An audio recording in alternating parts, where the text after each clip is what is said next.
Hello everyone. Our lesson today will have to do with intervals, okay?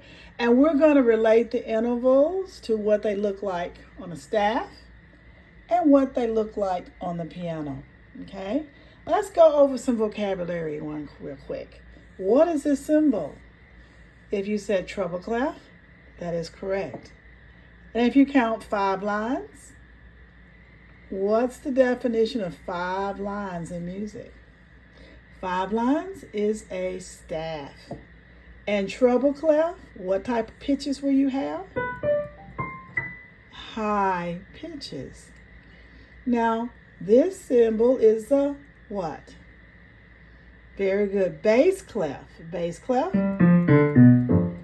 is where low pitches live on the what? On the 5 lines, which is a staff. In reading music, the music lives on the staff. The staff is 5 lines, and music will either live on a line or it will be in a space. Okay? So basically, it alternates. You start out with this below the line. That's a space, because here's C was the line. This is the space. It alternates, so the next one is a line. We do here. And this is a space. And you can just keep going. I'll zigzag it. This is a line. This is a space. And you keep going on. This is a line. This is a space. And you can just keep going on and on and on. Okay? So you got it. Notes live on a line or a space. And a staff is where notes live, and it's contained in a line or space. Let's go down here. What does that have to do with intervals?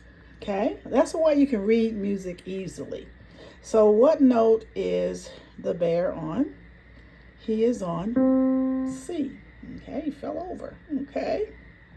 What note is the giraffe on? The giraffe is on a D.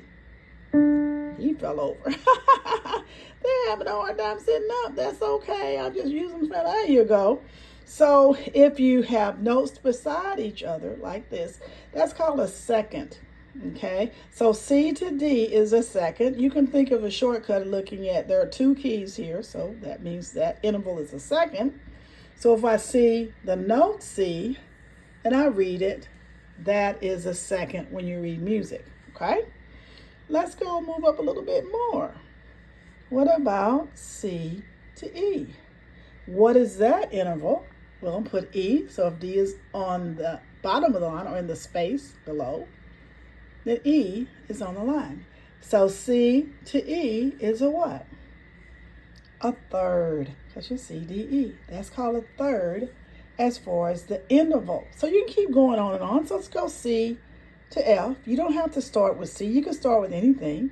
But you see, how many total notes is it? It's a fourth. So C to F, the interval is a fourth. Now, why is that important in reading and learning music?